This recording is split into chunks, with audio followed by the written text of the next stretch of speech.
हमारे किसान भाई जानते होंगे, उन्हें वादा किया था कि किसानों की आय दोगुनी हो जाएगी। जहां जहां हम गए हैं, किसानों से पूछा है कि बताओ किसान भाइयों, आपकी आय दोगुनी हो गई कि नहीं हो गई? ये किसानों के बेटे हैं, बताओ आय दोगुनी हो गई कि नहीं हो गई? यही बीजेपी ने कहा था कि नहीं कहा था?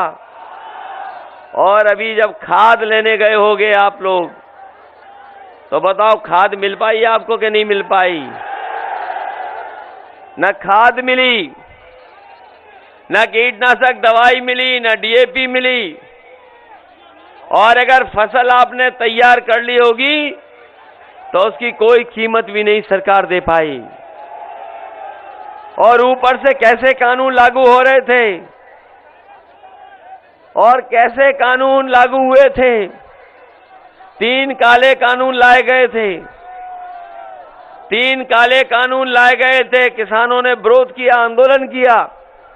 हम बधाई देना चाहते हैं अपने किसान भाइयों को कि जिन्होंने संघर्ष कर करके सरकार को झुकाने का काम किया और सरकार को तीनों काले कानून वापस लेने पड़ गए। लेकिन 700 किसान शहीद हुए हैं। 700 से ज्यादा किसान शहीद हुए हैं। किसी की मदद नहीं की भारतीय जनता पार्टी ने। 700 से ज्यादा किसान शहीद हुए हैं, किसी की मदद नहीं हुई। समाजवादी पार्टी ने तय किया है कि किसानों के याद में किसान स्मारक के साथ साथ जिन किसानों के परिवारों की जान गई है, किसानों की जान गई है, उन परिवारों को 25 लाख रुपए से मदद करने का काम समाजवादी सरकार में होगा। ये हम किसानों को सुविधाएं देने जा रहे हैं। और अपने छोटे किसान हैं, उन्हें डीएपी और खाद भी सरकार से फ्री दिलवाने का काम करेगी समाजवादी सरकार। और अगर हमें किसानों की फसल के लिए खरीदने के लिए अगर मंडी से लेकर के खरीद केंद्र बनाने पड़ेंगे, तो खरीद केंद्र बना करके हम अपने किसानों को एमएसपी दिलाने के लिए नियम बना करके उन किसानों की खरीद करने का काम करेंगे। यही बीजेपी वाले कह रहे थे कि हवाई चप्पल वाले हवाई जहाज में चलेंगे। जब से डीजल पेट्रोल महंगा हुआ है, हमारे गरीबों की गाड़ी नहीं चल पा रही, मोटरसाइकिल नहीं चल पा रही। इसीलिए समाजवादी पार्टी ने तय किया है कि हमें अगर पेट्रोल भी फ्री देना पड़ा तो देने का काम करेंगे। इधर जब बिजली का बिल आता होगा आपके घर में, तो बिजली का करंट लगता है कि नहीं लगता है? इसलिए समाजवादी पार्टी ने तय किया है कि आने वाले समय में समाजवादी सरकार बनेगी तो किसी को 300 यूनिट के लिए कोई पैसा देना नहीं पड़ेगा। 300 यूनिट बिजली फ्री होगी। ये बीजेपी वाले कह रहे थे कहां से फ्री कर लोगे? ये बीजेपी वाले पूछते हैं, पत्रकार साथी भी जानते होंगे कि बीजेपी वाले पूछते हैं कि 300 यूनिट फ्री बिजली कैसे कर दोगे? हमने कहा समाजवादियों ने बिजली के कारखाने भी बनाए हैं, और कारखाने बना करके जो बने हुए बिजली के कारखाने बिजली भी दिलाएंगे। और बजट से हिसाब किताब लगा लो, हमें कोई ज्यादा खर्च नहीं करना पड़ेगा। जो बिल देते हैं हमारे लोग, उनका 300 यूनिट का पैसा लगा लो, साल का ज्यादा से ज्यादा 30,000 करोड़ बन रहा है। हम अपने गरीब और किसानों के लिए और आम लोगों के लिए अगर 30,000 करोड़ भी खर्च करना पड़ेगा तो बजट से खर्च कर करके अपने लोगों की मदद करने का काम करेंगे। और हमारे मुख्यमंत्री तो कमाल के हैं। अगर 5 साल में भी उन्होंने बिजली के कारखाने का नाम बताया हो तो बता दो। यहीं बगल में सिकंदराबाद, ये हमारा हरदुआगंज में लगा है बिजली का कारखाना। ये हमारा हरदुआगंज में बिजली का कारखाना लगा है। हरदुआगंज में मैं देखा पिछली बार कि जब मुख्यमंत्री गए, मैंने सोचा कि शायद बिजली के कारखाने का नाम लेंगे, लेकिन पूरा भाषण उन्होंने दिया, लेकिन बिजली के कारखाने का नाम नहीं लिया उन्होंने।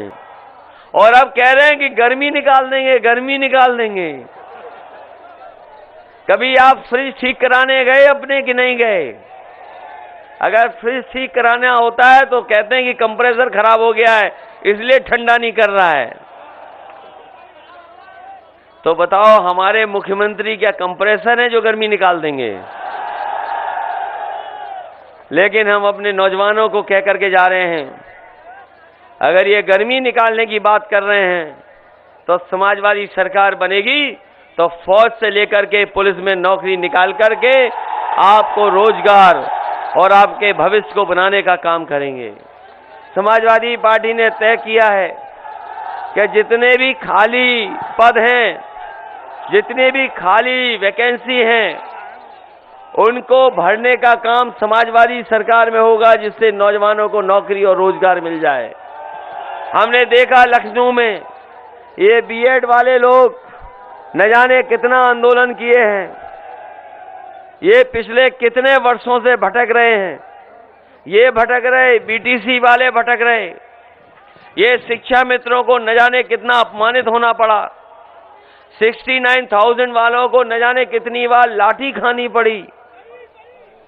और रोजगार सेवक से लेकर के बहुत सारी ऐसी नौकरियां जिनको भारतीय जनता पार्टी ने जानबूझ करके उलझाने का काम किया।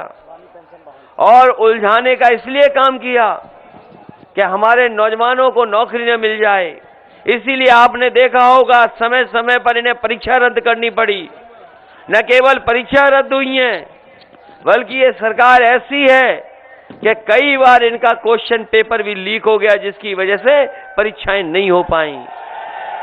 इसलिए उस व्यवस्था को ठीक कर करके और जितनी भी सरकारी नौकरियां खाली हैं, अभी अनुमान से लगभग 11 लाख नौकरियां खाली हैं, 11 की 11 लाख नौजवानों को देने का काम करेंगे, जिससे कम से कम उनका भविष्य बेहतर हो, आगे बढ़ सकें। न केवल नौकरी, बल्कि हमारे सरकारी कर्मचारी जानते होंगे कि बहुत दिनों से इनकी मांग थी कि पुरानी पेंशन बहाल हो। इस सरकार ने बहाल नहीं किया उनकी पेंशन को।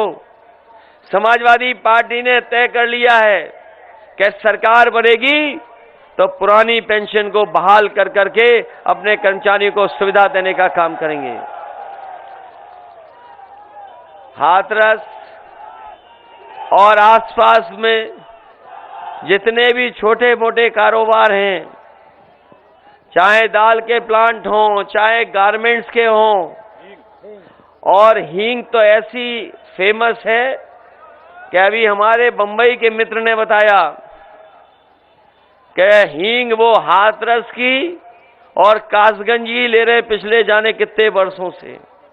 अगर हींग के कारोबार के लिए हमें कोई विशेष मदद करनी पड़ेगी तो विदेश विशेष मदद कर करके, जिससे न केवल आपके आसपास कारोबार हो सके, अगर विदेश में भी संभावनाएं होंगी हींग की जाने की, तो वो सहूलियत और वो मदद करने का काम समाजवादी सरकार में होगा।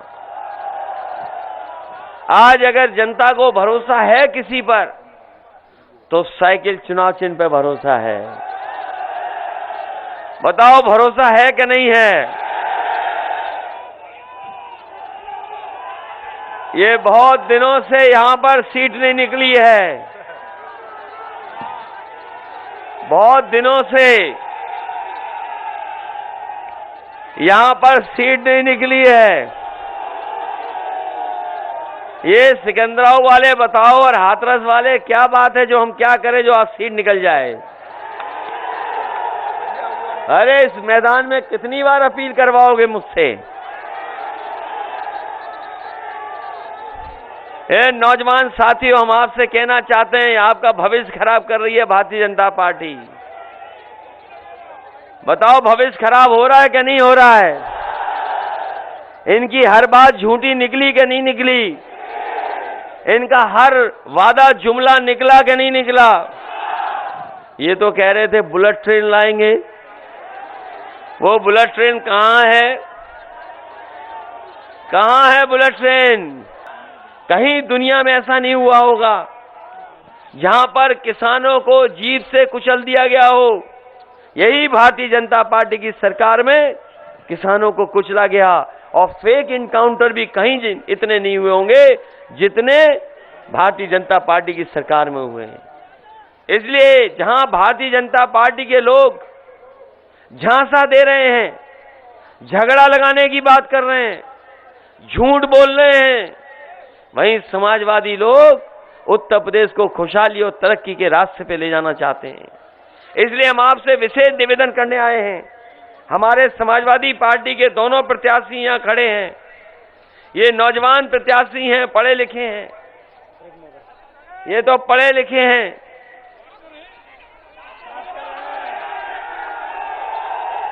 ये पढ़े लिखे हैं, डॉक्टर हैं, और हमें लगता है सरकार का इलाज यही करेंगे।